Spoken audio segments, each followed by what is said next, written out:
बहुत कहने से क्या, धन, अर्थ, काम, मोक्ष तथा अन्य जो कुछ व्यापा है वह सभी शुद्ध भाव में समस्त रूप से स्थित है।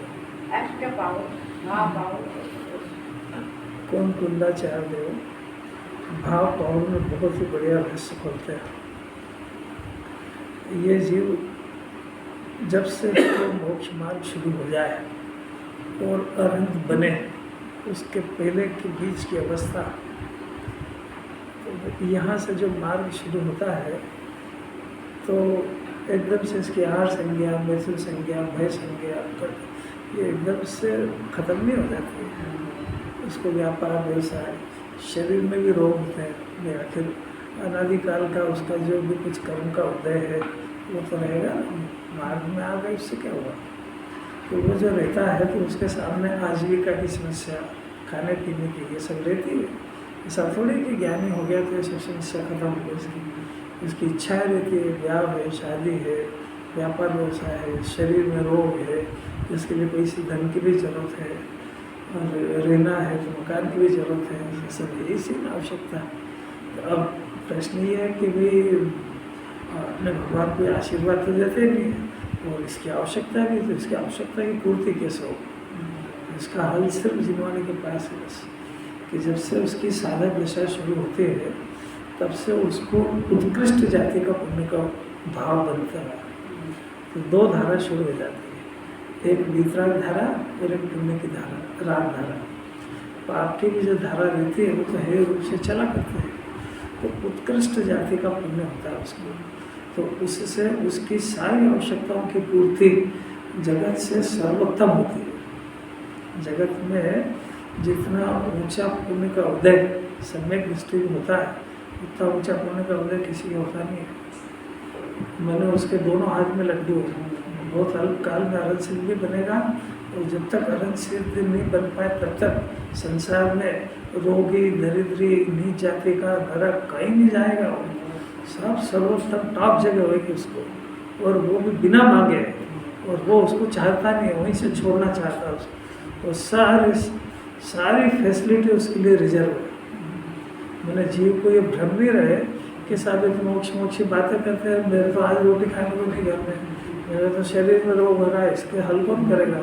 कि इसका हल भी सिर्फ जिनवानी बताएगी। वो जगत के अंदर तो बात ही उल्टी है, वहाँ तो वो पाप करके पुण्य का उदय चाहता है। जिनवानी यथार्थ विधि बताएगी कि भाई पुण्य का उदय बहुत आता है और पुण्य का परिणाम भी बहुत होता है। ज्ञानी के जितनी कषाय बंद होती है, जितना उत्कृष्ट और उज्ज्वल परिणाम होता है, उसका अज्ञान के हो ही नहीं सकता। और अगर होएगा भी तो वो जो करता है तो निदान बंद सहित करता है, उन्हें कुछ न कुछ चाह करके उसकी और स्वार्थ वगैरह सब करता है, तो सब पाप में कन्वर्ट हो जाता है। यहाँ तो ना तो जिन्हें भगवान से कुछ मांगता है, वो न जगत से उसको कोई अपेक्षा है, और परिणाम पाप से बचता जाता है, पुण्य उत्कृष्ट होता है, पुण्य करना ही नहीं चाहता है, इसीलिए तो उसके लिए सर्वोत्कृष्ट उदय होता है। तो ज्ञानी को जिनवानी कहती है, डरो मत, घबराओ मत, धर्म, अर्थ, काम और मोक्ष ये सब तेरे लिए रिजर्व, सब एक से एक सर्वोत्तम चीजें मिली।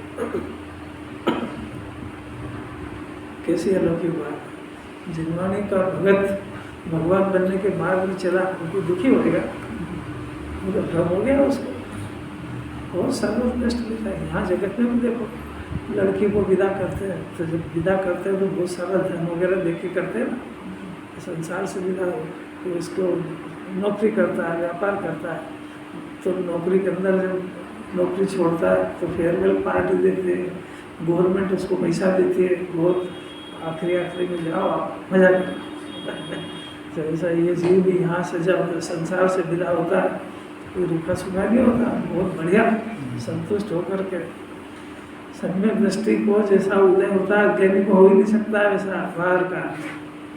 तो लोगों को देखना याद नहीं है उसको। अभी अगर अभी इसी जन्म में सम्यक दर्शन लिया तो हो सकता है कि उसको साड़ी पे छापा लगा के पेट भरना पड़ रहा हो, तो वो बाहर से दिखता है और अंदर से वो चक्रवर्ती और ये तो घड़ा रहे वो। बस ये जो अंतिम है, बस वो भी खत्म निजरा। उसके बाद उसके लिए ये जो चक्रवर्ती पद उसी के लिए रिजर्व है, ऑल राइट्स रिजर्व। ऐसे एसटी कोटा देती कि नहीं गवर्नमेंट, ऐसा जैन धर्म के अंदर कोटा है इसका। सब 63 साल करके पुरुष सम्यक दृष्टि बनते हैं। नाम भी सुना 63 साल का, अपूर्व बात है भाई, डरना घबराना नहीं है सर।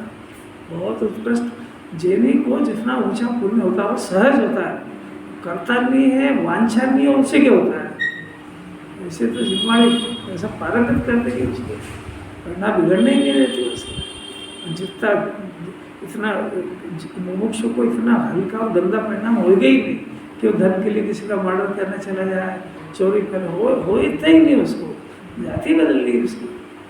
बाकी आप अनुमति में देखो जरा कैसे कैसे परिणाम होते हैं। अब बात यहाँ चल रही है, मतलब पर्याय लेना, पर्याय शुद्ध भाव में स्थित है, चारों व्यापार शुद्ध भाव में स्थित है।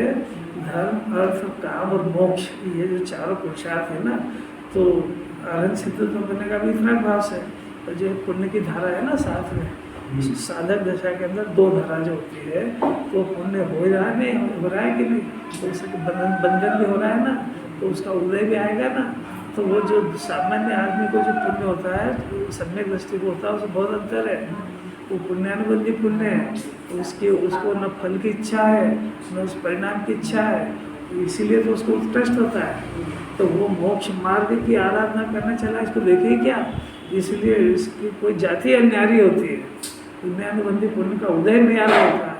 उसको अब आज के बाद यानी इस जन्म के बाद उसको पाप नहीं करेगा, धन आएगा। और अज्ञानी तो पहले पाप करेगा खूब ढेर, पहले सक्षम कारावास है ना ये, तो पहले ये 12 घंटे पाप करेगा, जब 2 रोटी शाम को मिलेगी। और महिला को तो सक्षम कारावास जेल है, उसको दिखता नहीं है। सुबह से उठ के पहले पूरे घर की सेवा करो, साफ सफाई करो, एक का ध्यान रखो, गरम गरम भोजन कराओ, उसके बाद आपको मिलेगी वो भी सब्जी बच जाए आपके भाग्य से। तो कई बार होता है भाई कोई चीज़ अच्छी बनी बच्ची खा जाए, और वो ना भी नहीं कर सकती मौन, तो है कि नहीं कारावास। ये ज्ञानी को नहीं होता, तो बिन मांगे बिन चिंतवे सब मिलता है उसको, तो सर्वोत्कृष्ट मिलता है। गजब है। अभी तक ये खुद नौकरी के लिए तरसता था, अब ये खुद नौकर रखेगा अपने। सेठ हुक्मचंद नहीं थे, इंजीनियर और डॉक्टर को तो अपने नौकरी रखते थे, वो खुद पढ़े लिखे नहीं थे, मुद्दा छाप थे। अरे जगत को पता नहीं है, जगत को इतना ही नहीं पता, भरोसा थोड़े कि पुण्य के उदय से सामग्री मिलती है, मेहनत से पुरुषार्थ से नहीं मिलती है। क्या गजब है। अभी जितने मंत्री संतरी है कितना पाप करते हैं जब आता है, और फिर भी कोई वहाँ तो और अलौकिक बात है, प्रतिमा पढ़ना चाहिए। सम्यक दर्शन मैंने किसको कहते हैं भाई, मोक्ष का रिजर्वेशन वो संसार में भी टॉप, उसको किसी के आगे हाथ नहीं पसारना पड़ता। अभी तो ऐसा पाप का उदय है सबका ही हो, क्यों अभक्ष दवाइयाँ खाए, एलोपैथ आयुर्वेद, अभक्ष पूरी अभक्ष बनती है, वो खाए जब तो ठीक होता है शरीर, फिर होता तो पुण्य के उदय से। हर क्षण मिथ्यात्व को दृढ़ करता है, मैं दवा खा रहा हूँ ना उससे हो रहा है। अब ये दवा का फल तो बहुत भोगेगा बाद में, क्योंकि दवा सारी अभक्ष बनी हुई है, करे क्या, उदय ही ऐसा है। जैसे धन तो आता पुण्य के उदय से ही, पर बहुत पाप करेगा जब आएगा वो, ऐसी उसकी शांति है, क्या करेगा। तो शरीर स्वस्थ तो रहेगा पुण्य के उदय से ही, पर बहुत सारी अभक्ष खाएगा जब रहेगा ठीक है। क्या करे क्या भाई, ऐसा अपन निकृष्ट परिणाम करके आए यहाँ पे, वो उसमें से इतना उत्कृष्ट मार्ग को पसंद करना मामूली बात थोड़ी। और फिर अनादि के जो बंधे हुए उन कर्मों से निपटना, अपने ही केस है, तो अपने ही अकाउंट है और अपने को निपटना है। कर्जा अपन ने लिया तो दूसरा कौन उतारेगा, अपन ने कर्जा नहीं लिया तो परिणाम इस पर रुके नहीं है, ये अपना अपना पुरुषार्थ देखे वो, ये अपना अपना पुरुषार्थ देखो। जिनवाणी ज्ञान को इसीलिए सतर्क कर रही है कि जो जिनवाणी का स्वाध्याय कर रहा है ये परम तप है, इसमें इसको बहुत उत्कृष्ट पुण्य का बंधेगा परिणाम, और उसका उदय हो सकता है कि इसी जन्म में भी आ जाए, नहीं तो अगले जन्म तो गारंटी से आएगा। पर उस उदय में ये नहीं फंसे उसको अभी सिखा रहे हैं, क्योंकि इसकी आदत खराब है। इसको जरा सा पुण्य का उदय है तो सबसे पहले जिनवाणी छोड़ेगा।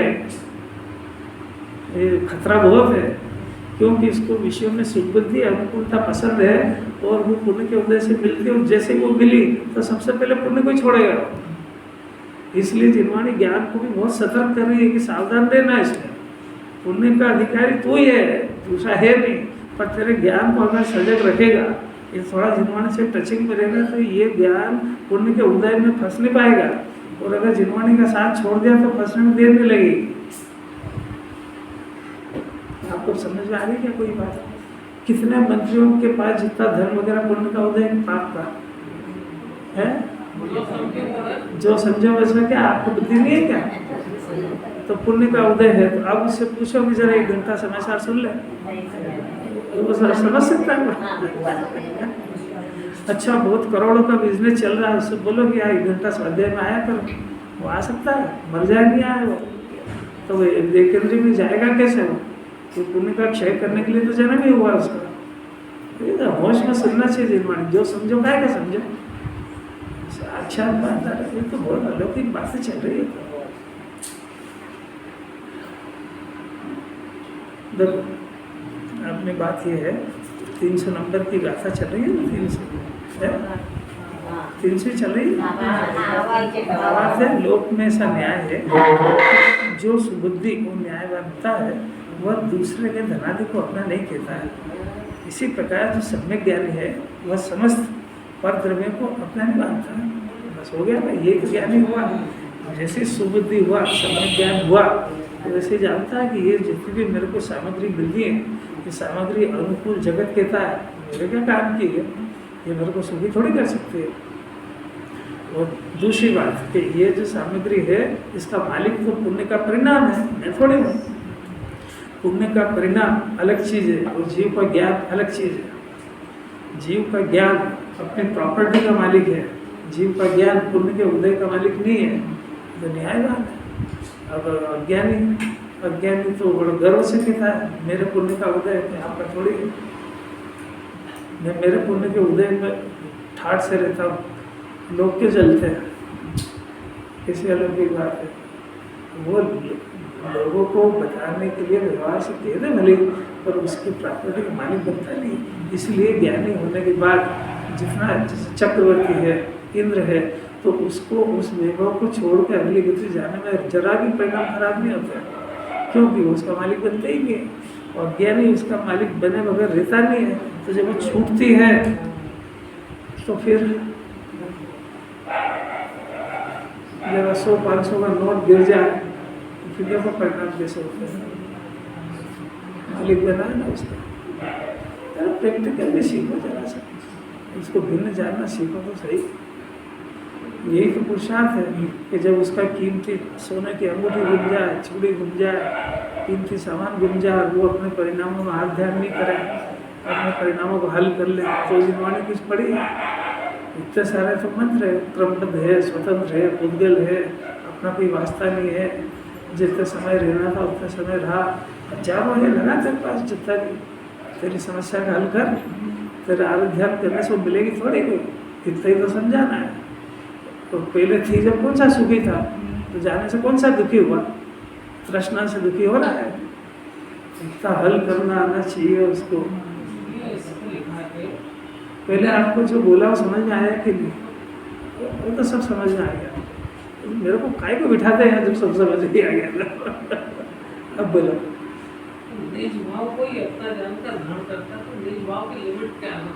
अरे अभी बता रहे हैं, पहले जो इस बात को सुनाने के लिए जो भूमिका बना रहे थे उस समय आप होश में नहीं रहते हो।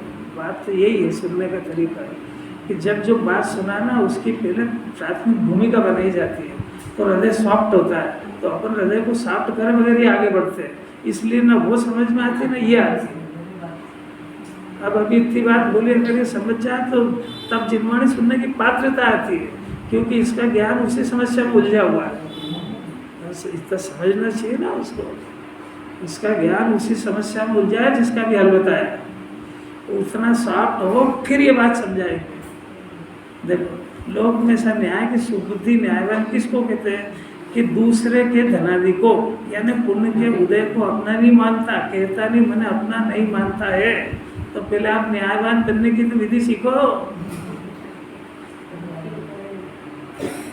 पहली क्लास तो पास करो।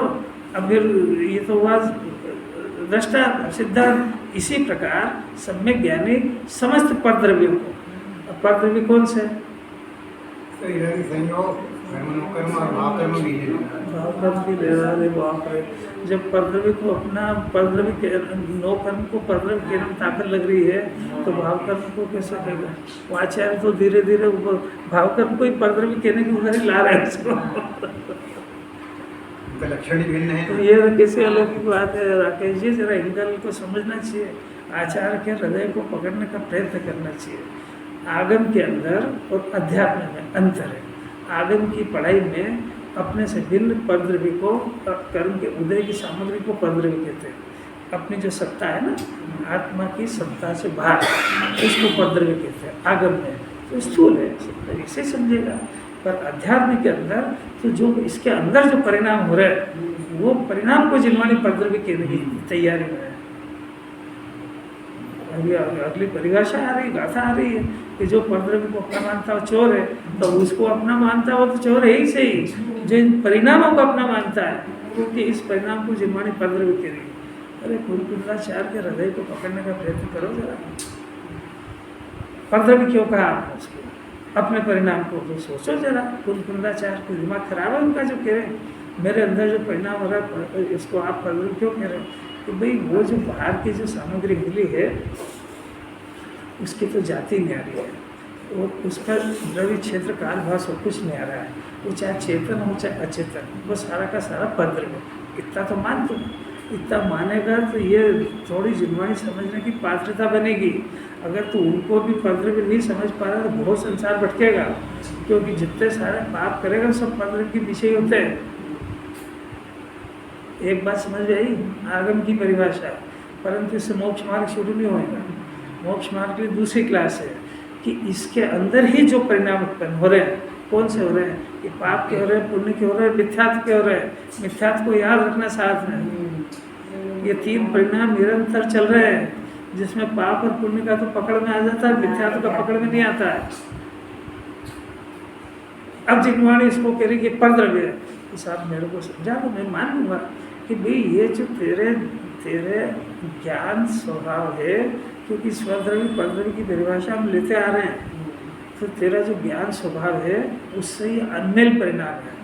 ये उसकी जाति से मिलता हुआ परिणाम नहीं है। कि तेरे अंदर जो ज्ञान उत्पन्न हो रहा है उसकी जाति अलग है, उसका लक्षण जानना है। तो जो ये पाप का, पुण्य का, मिथ्यात्व का जो परिणाम हो रहा है, इसका संबंध भी पर से है, वो तेरी जाति से न्यारी जाति है इनकी, इसलिए ये परद्रव्य है।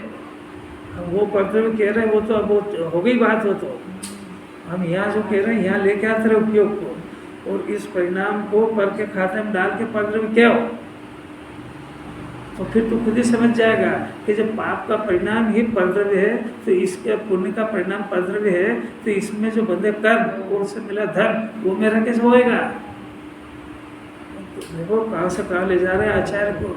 बहुत इतना सारा अपना भाग्य की लॉटरी खुल गई है कि इतनी ऊंची बात अपने ज्ञान में टकरा रही है, तो उसको अवेयर लो, झेल लो उसको। हवा में क्यों उड़ाते हो? मिलेगी नहीं सुनने को भी है। हो गया पुण्य का उदय, क्षय हो गया सब। इसके बाद तो इसकी ताकत है कि आत्मा को पकड़ ले, नहीं तो चांस गया, क्योंकि इस कर्म की तो निद्रा हो गई है। इसी कैसी बातें भाती नहीं है बातें। अब इसको इतनी ऊंची बात सुनने के बाद भी अपने भाग्य के और महिमा नहीं आती है कि ओहो मुझे तो इन बातों की खबर ही नहीं थी। आज जगत के अंदर इतने सारे जैनी है, इतने सारे मोक्ष है, कौन कौन इस बात को सुन रहा है? बेचारा नहीं समझता, नहीं सुनता, इसलिए भागता फिरता इधर से उधर। धर्म करने की भावना तो उसकी है, धर्म के नाम पर लुटा रहा है। धर्म करने की असली बात तो ये है जो उसके काम तक ही नहीं पड़ रही है, क्या करें। जवाबदार कौन है? वो खुद ही जवाबदार है। वो खुद अपने उपादान से जाता है, वहाँ कोई खींची थोड़ा ले जाता है उसको। सारी दुनिया के अंदर ही इतनी उत्कृष्ट बातें भी है, इनकी सत्ता है, तो खुद अच्छे डॉक्टर को देख के अच्छी जगह जाता क्या नहीं? तो दूसरा के क्या करे? दुनिया के अंदर दूसरे जो खोटे सोने की दुकानें को झोला छाप डॉक्टर की दुकानें बंद थोड़ी होगी, उनके पीछे काय को पड़ा है? तू खुद जाता है ना उपादान से, तो तू खुद देख पहले कि जिस डॉक्टर के जा रहा है वो उसके पास डिग्री कौन सी है। झोला छाप तो नहीं है वो, नहीं तो हार्ड करा लेगा तो मरेगा वो, कैंची से करेगा ऑपरेशन। अब वैसे कैसे करे?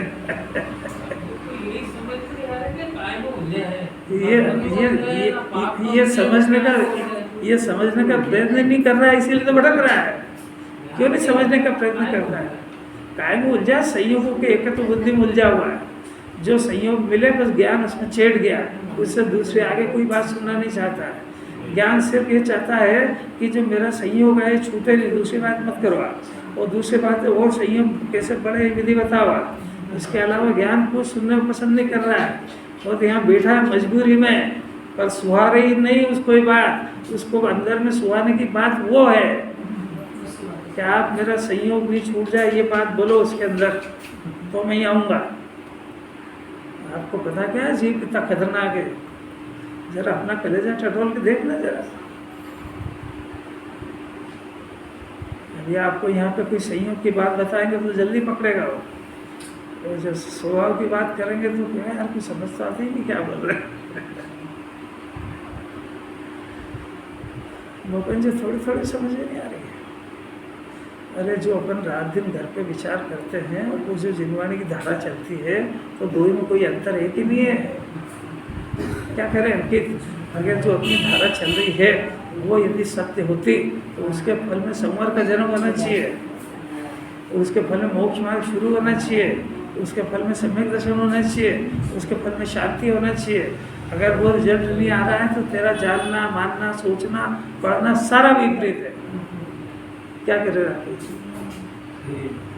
रिजल्ट चाहिए ना भाई। रिजल्ट यहाँ आपने बिजली प्लग के अंदर लगाया, जरा भी दूर रहा वो तो लाइट नहीं जलेगी। तो साहब मैंने इतनी मेहनत तो करी, वहाँ से लाया, अरे तू लाया होएगा, ये जरा इट्टा सी नहीं हो रही है बस। तो ऐसा ये ज्ञान के पर्याय में गैप टच होए तो संवर का जन्म होता ही होता है। तो ज़्यादा समय थोड़ा लगता है उसको।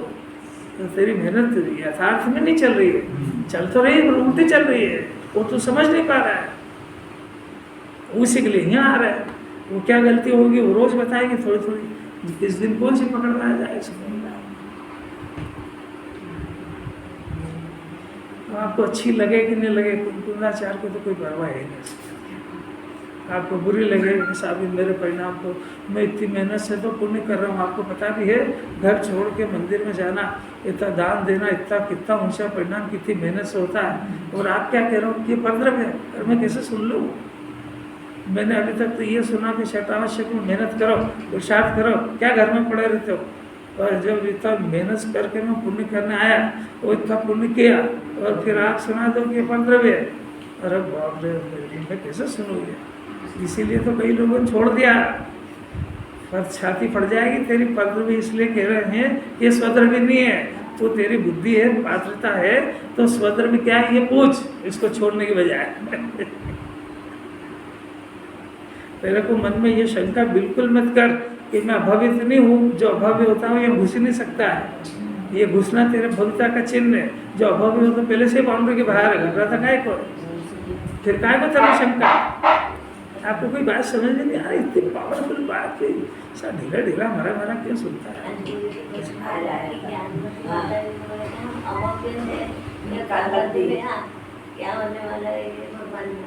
भगवान कैसे जाने? रोटी तूने खाई है तो पेट किसका भरा है तू बताएगा कि हम बताएंगे?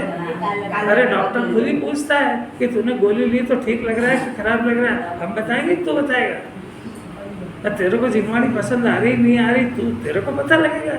तेरे को आत्मा की बातें अच्छी लग रही, यही तो भव्यता का चिन्ह है। भगवान कैसे जाने? जिसने रोटी खाई है वो बताएगा पेट भरा कि भगवान बताएंगे? और जिसने दवा खाई है वो ठीक हुआ कि नहीं वो बताएगा कि डॉक्टर बताएगा? अरे अलौकिक बात है भाई। अभव की शंका अभव को ही होती है। अभव की शंका वाला यहाँ घुस ही नहीं सकता है। यहाँ चिन्ह पाँव रखने का अर्थ है कि भव्य है। और दूसरी बात है, ये भी मत विचार करे कि मेरे अगले जन्म की खोटी आयु बंध गई होगी तो कि वो भी नहीं आएगा यहाँ पे। तेरी आयु भी नहीं बंधी, डरे मत। और इससे ज़्यादा क्या कहें। आयु बन जाएगी उसकी, वो नहीं फटकेगा वो, क्योंकि उसकी आयु बनने के कारण उसके वैसे ही परिणाम होंगे जैसे आयु बंधी है। और यहाँ आया है तो इसका अर्थ है कि इसकी अभी आयु भव्य है, होनार अच्छी है, और आयु अभी नहीं बंधी है। इसलिए ऐसे उत्कर्ष रतन को मत छोड़े। और फिर ऐसे बरसते पानी में आ गया है तो नहीं क्या है, जहाँ लोग भजिए पूरी बनाने गरम गरम खाए, वो क्या करेंगे आके और तो जिनवानी सुनने आ गया। तो अलौकिक बात है। घर के मोह को छोड़ के आए, व्यापार व्यवसाय को छोड़ के आए, बरसते पानी में इतनी मेहनत करे, वो जीव कोई अभाव हो सकता है। कालंदी पक गई उसकी तो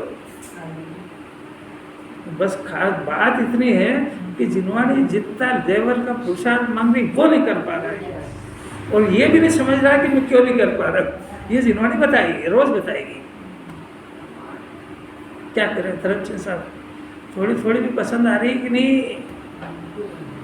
देखो देखो, इसी प्रकार सम्यक ज्ञानी समस्त परद्रव्य को, अभी परद्रव्य को समझना बहुत ताकत है। नाम तो खाली परद्रव्य दे दिया।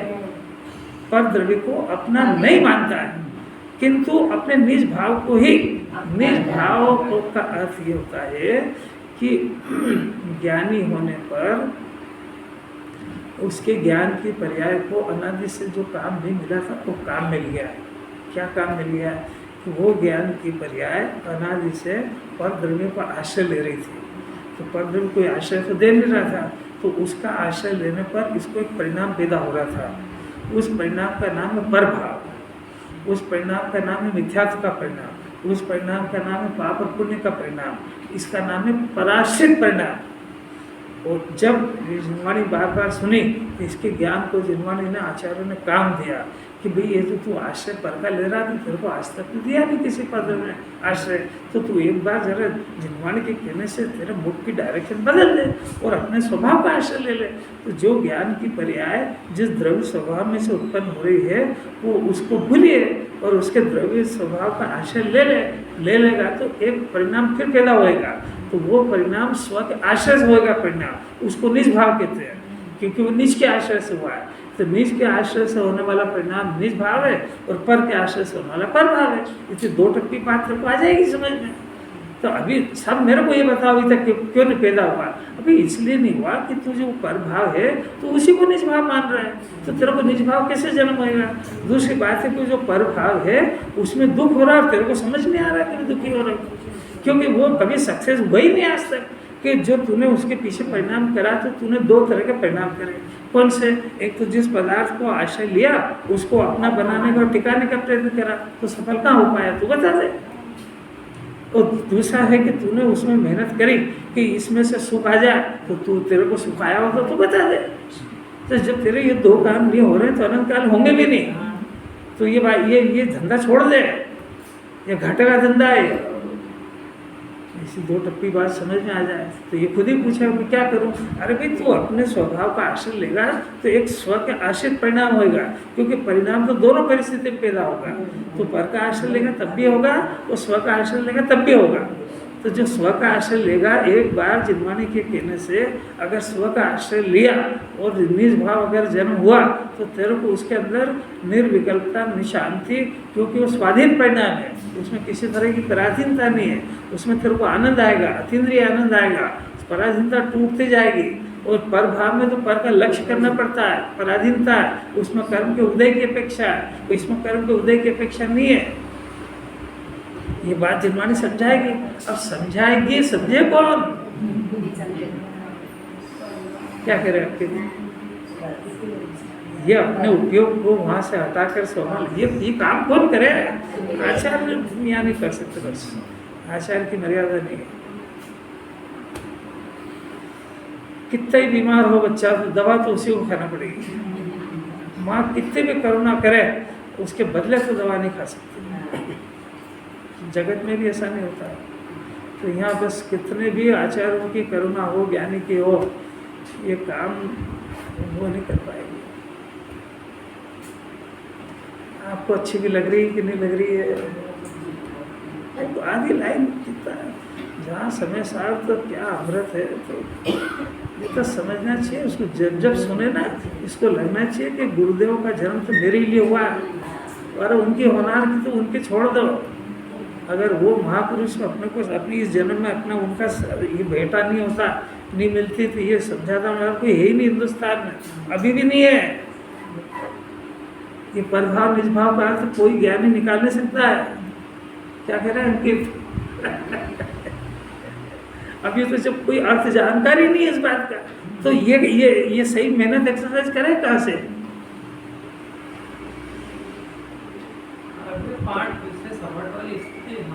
कौन जवाबदार है? आपको इंटरेस्ट नहीं है तो यही होगा। अब आप तक कह दिए कि ये हमको बोल रहे हैं कि हमारे जो परिणाम है हमारे स्वयं के हैं, कहाँ से करके होगा? अब भी हाल इतने सारे तर्क दिए कि वो परिणाम आपके हैं, तो आपको सुख होना चाहिए और आपको उसमें सफलता मिलना चाहिए। जिन्होंने इतने सारा लॉजिक दे रही है कि ये जो परिणाम अभी तक जो परिणाम हो रहा है, पहले उसकी लूप होल जान लो। लूप होल समझते हैं? उसकी कमजोरी यानी वो परिणाम आज तक जिस पदार्थ के पीछे हुआ उसको स्पर्श नहीं कर पाया है, और वो पदार्थ इसको कभी भी प्रवेश नहीं करने देगा, क्योंकि वो जीव का परिणाम है और वो पुद्गल है। तो ये कभी भी ये काम नहीं कर पाएगा अनादि अनंत, क्योंकि वस्तु स्वरूप है। तो ये आप उस अज्ञान की कमजोरी नहीं पकड़ में आएगी तो अज्ञान हावी हो जाएगा इसके ऊपर, और फिर ये कहेगा कि अरे किसी का नहीं हुआ होगा, मेरा तो हो सकता है। लेकिन मान जाओ वस्तु स्वरूप बदलेगा थोड़ी। जो इससे सहमत होगा वो तो परमात्मा बन गया। जो अपनी डेढ़ अकल में रहा भटक ही रहा आज तक। बच्चे को सुधार दूंगा, घर वाले को सुधार दूंगा, तेरा जीवन बिगड़ जाएगा दो ही के चक्कर में। किसको सुधारेगा? भूपेन जी, बहू को कि घर वाली को? किसी को नहीं। अरे क्या बात कर रहे?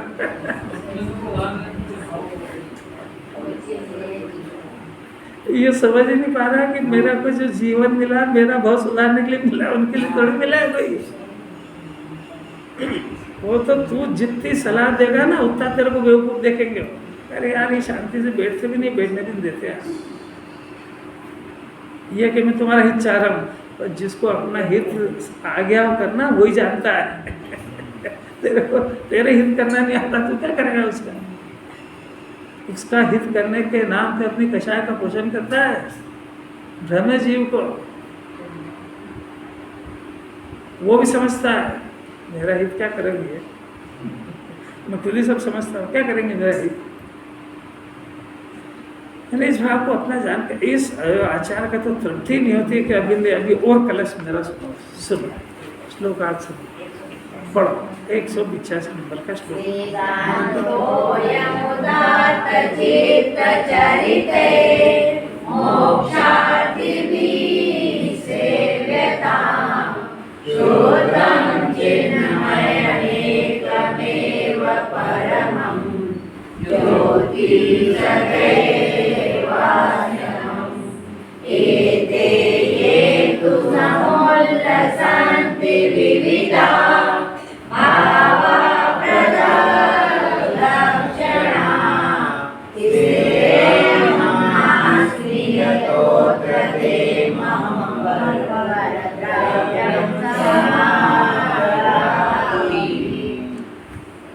जय श्लोकार्थ पढ़ना जरा। जिनके चित्त का चरित्र उदार उज्ज्वल है, ऐसे मोक्षार्थी इस सिद्धांत का सेवन करें कि मैं तो सदा ही शुद्ध चैतन्यमय एक परम ज्योति ही हूँ, और जो यह भिन्न लक्षण वाले विभिन्न प्रकार के भाव प्रकट होते हैं वे मैं नहीं हूँ, क्योंकि वे सभी मेरे लिए परतत्व हैं। अमृत चंद्राचार्य देव शॉर्ट एंड स्वीट ये कहते हैं मोक्षार्थी किसको कहते हैं? प्रश्न है, जो मोक्ष की बातें करता हो उसको मोक्षार्थी नहीं कहते हैं। यहाँ तो व्यवहार से कहते हैं मुमुक्षु, कह देते हैं, कुछ नाम तो देना पड़ेगा। मोक्षार्थी कुंकुंदाचार अमृत चंद्राचार किसको कहते हैं? देखो, नंबर 1, मैं तो सदा शुद्ध चेतनमय एक परम ज्योति हूँ, परम ज्योति ही हूँ। मिला कि नहीं मिला? मैं तो सदा यानी तीनों काल अनादि से शुद्ध माने अशुद्धता के काल में शुद्ध, परम पारणामिक भाव अशुभ भाव और शुभ भाव के काल में शुद्ध, शुद्धता की पाठ एक रूप विराजमान गायक, चेतनमय यानी चेतन माने ज्ञान, चैतन्य माने दर्शन, ज्ञान दर्शनमय, मय माने जैसा शकर मिठासमय, सोना पिलासमय, अग्नि गर्मीमय, पानी शीतलतामय, ऐसा आत्मा चेतनमय है, ज्ञान दर्शनमय है और एक हूँ और परम ज्योति हूँ। परम ज्योति हूँ मैंने अनादिकाल से ही मेरी ज्ञान दर्शन की पर्याय के अंदर चेतनता ज्योति स्वरूप स्व और पर को प्रकाशित करने वाली धारा अंदर में अनादि से चल रही है, ऐसा मैं आत्मा हूँ, ऐसा जानता है उसको मोक्षार्थी कहते हैं। कैसी अपूर्व बात है। फिर शब्दों में नहीं, भावना रूपी ऐसा हो। और क्या कह रहे हैं? तो भावना शब्दों के बगैर आ जाएगी क्या? अब पहले बोलते रहने में तो अरे तो ये तो पहले बोलना तो सीखे, बोलने के बाद अभ्यास करे, फिर इसके भाव भाषण का अभ्यास करे। प्राथमिक भूमिका की तो बात ही चल रही है, अभी प्राथमिकता में ये विकल्प भी काम हो रहे हैं। अभी तो ये चल रही धारा कि मैं शरीर हूँ और मेरा टाइम हो गया है, मेरे को रोटी बनाना है, मेरे को ये काम करना है, ये धारा चल रही है। अभी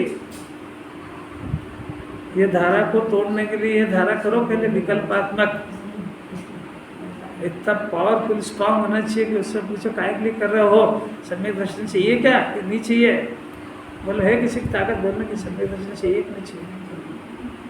कि यहाँ काय के लिए आए? अरे आत्मा को पसंद करेगा तो सम्यक दर्शन तो दौड़ा आएगा। अभी तेरे को यही समझ में आएगा कि सम्यक दर्शन जो है वो द्रव्य है कि पर्याय? पर्याय चाहता है क्या जी? अरे द्रव्य चाहेगा कि पर्याय चाहेगा? पर्याय चाहेगा तो पर्याय मिलती ही नहीं है। तो ये सिद्धांत तो रोज पढ़ा रहे थे। अरे अलौकिक बात है भाई, सम्यक दर्शन तो वो तो इस बात की सूचना है कि इस जीव ने संयोगों को रिजेक्ट कर दिया अपने ज्ञान में, संयोगों की कषाय की अरुचि हो गई है, इसको इसका आत्मा पसंद आ गया है, ऐसा रिजल्ट का नाम सम्यक दर्शन है। तो वो कुछ चाहने से होता है कि आत्मा को चाहने से जन्म होता है उसका? कैसे अलौकिक बात है।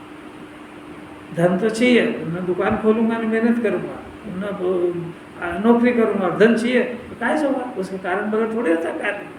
तो सम्यक दर्शन तो कार्य है, वो कारण देगा जब होएगा। किसी जगत में तो बात ही नहीं चलती है। परम ज्योति ही हूँ। अब देखो, अब ये साधक दशा है, ये अनंत हो जाए तो इसी में लीन होते हैं। मुनिराज बारंबार इसी में लीन होने का अभ्यास करते हैं। साधक के अंदर दो धारा हो जाती है। एक तो ये धारा चल रही है कि मैं सदा शुद्ध चेतन में परम ज्योति हूँ, और एक उसके साथ में पाप और पुण्य के परिणाम भी चलते हैं। पाप का परिणाम भी चलता है, चौथे पांचों गुण स्थान तक चलता है, मुनिराज के पुण्य का चलता है। ऐसे विविध तरह के परिणाम चलते हैं, विविध प्रकार के भाव चलते होंगे। मैं नहीं हूँ। अरे इसमें लिखा है कि इधर लिखा है? क्या लिखा? पहले यहाँ देख लो और फिर यहाँ देख लेना।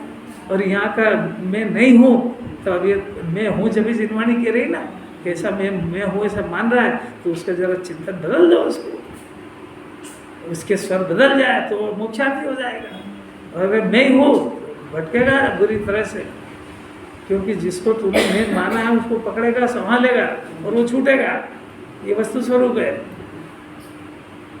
इतना अमृत है, कुछ अमृत आपसे निकलता है कि नहीं निकलता है? कुछ ये ओम पर ये आचार क्या कहते क्या है? ये समय साथ पढ़ना गुरुदेव सिखाएंगे, अपनी ताकत नहीं है। बोलो उसको 20 में से पढ़ना स्टार्ट किया था। मोक्षार्थी की परिभाषा कि मैं तो सदा शुद्ध चेतन में, एक धुन लगा दे, मैं तो एक शुद्ध परम ज्योति स्वरूप हूँ, मैं ज्ञान मूर्ति हूँ, त्रिकाली और कितने सारे विशेषण है, नियम सार में गुण लगा दी। परम ज्योति हूँ और जो परिणाम बच रहे हैं वो होंगे भले, मैं नहीं हूँ। क्यों? क्योंकि मैं मेरे लिए सब पर्दे में है। पर्दे में क्यों है वो अभी बता दिया कारण कि वो मेरी जाति से विपरीत जाति के परिणाम है। वो भले मेरे अंदर हो रहे हो, मेरे अंदर नहीं हो रहे हैं, नहीं कह रहे, मेरे अंदर हो रहे हैं, परंतु मैं नहीं हूँ क्योंकि वो मेरी जाति से न्यारे है। अगर मेरे अंदर है ही नहीं तो भगवान होना चाहिए, मेरे अंदर है और नहीं पहचानता और इसी को भला जानता तो अज्ञानी है, और मेरे अंदर है परंतु ये मैं नहीं हूँ तो ज्ञानी और मोक्ष मार्गी है। जो ऐसा समझ जाएगा कि ये मैं नहीं हूँ और मेरे नहीं है, वो बहुत जल्दी उसके पर्याय में से विदा हो जाएंगे परिणाम हमेशा के लिए। और जो उनको अपना मानेगा, सहज के रखेगा, वही फैलेंगे फूलेंगे, निष्भाव नहीं होंगे। दो डब्बी बात है, इसको मोक्षार्थी कहते हैं। अब क्या करेंगे कि अब जिनका चित्त उदार है ऐसे मोक्षार्थी होते हैं। उनका चित्त उदार होता है, उज्जवल होता है, कि उज्जवल क्योंकि उसने उज्जवल परिणाम पैदा कर लिया है, इसलिए उसका चित्त भी उदार रहेगा। वो लोकालोक ज्ञाता रहेगा, वो किसी धन के ऊपर कब्जा नहीं करेगा, बाकी उसके परिणाम उदार हो जाएंगे। उदार नहीं समझते, उदार कंजूसी नहीं करता है कि घर में काम करने वाले हैं उसके ऊपर दया ही नहीं आए, वो 2-4 दिन की नागा करे तो वैसे काट ले उसके, और किसी के मजबूरी का लाभ उठाए।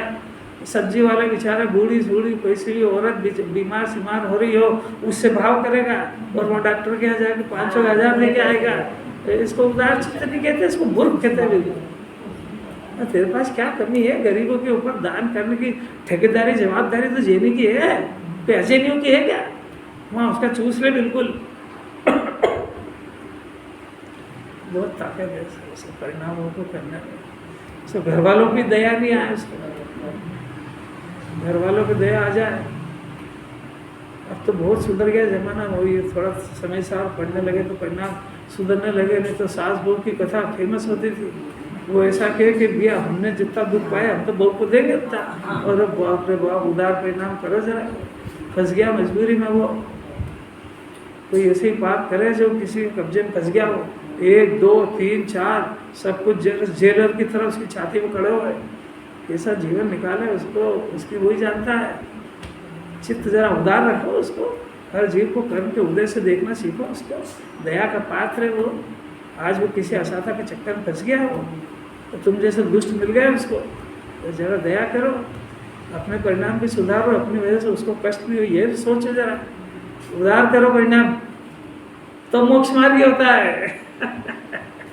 कैसे 3 लोक के जीवों के ऊपर दया होती है उसको। बारिश में निकलेगा तो देखभाल के निकलेगा, कोई जीव नहीं मर जाए, कम से कम हिंसा हो। और ऐसी पत्ती वाली सब्जी वगैरह ये सब कुछ नहीं खाएगा, बहुत जीवों की हिंसा होती है। सब उदार चित्त होता है बिल्कुल। क्या है ये खा के कौन सा पुष्ट हो रहा है?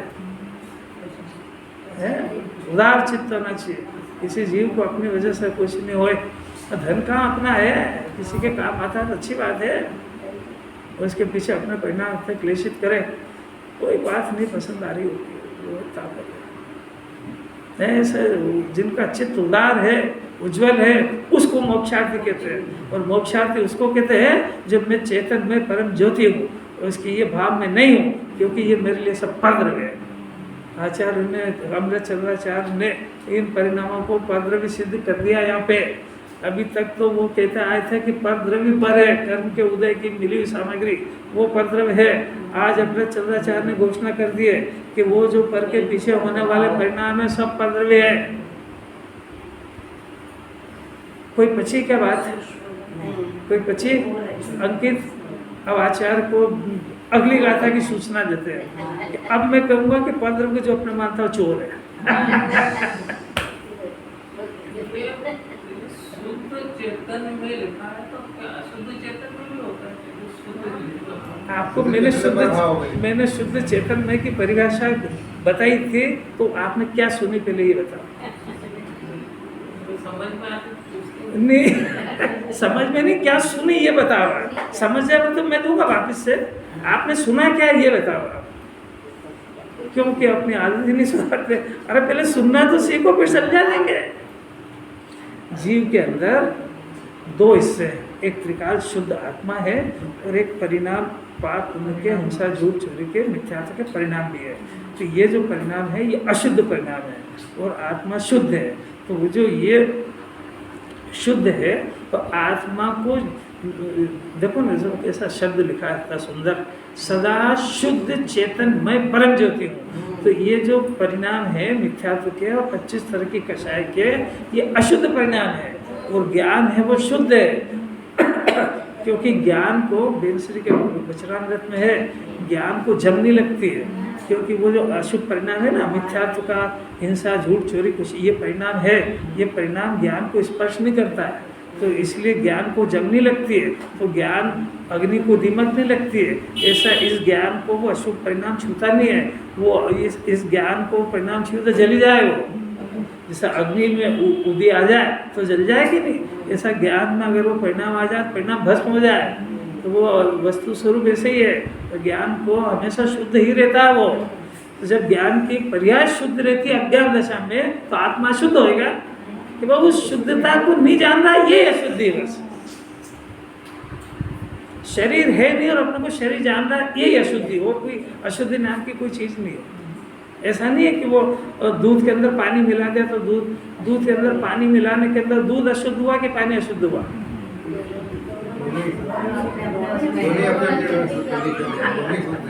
अरे दोनों मिलते ही नहीं है। दूध रहता है, पानी पानी रहता है। जैसे ज्ञान के अंदर राग मिला, अरे मिलते ही नहीं, ज्ञान ज्ञान रहता है, परिणाम परिणाम रहता है, वो उत्पन्न होता मर जाता है और ये जानता रहता है। अरे कैसे कैसी बातें है ये। जरा समझने का इंटरेस्ट आए ना इसको, तो रस आएगा, रस आएगा तो आचार्य को हृदय पकड़ में आएगा कि मैं तो आज तक मोक्षार्थी की परिभाषा ही नहीं सुनी मैंने। हमने तो यही सुना बच्चों, मोक्ष का अर्थी हो, जिसको मोक्ष चाहिए वो मोक्षार्थी हो गया। अरे किसने कहा? तेरे को तो धनार्थी है, तेरे को पुण्य का उदय चाहिए कि मोक्ष चाहिए, फैसला नहीं है भाई। क्या चाहिए? पुण्य का उदय चाहिए कि आत्मा चाहिए? देखो ये श्लोक 186 कर लेंगे। 301 नंबर की गाथा बहुत शानदार है, बहुत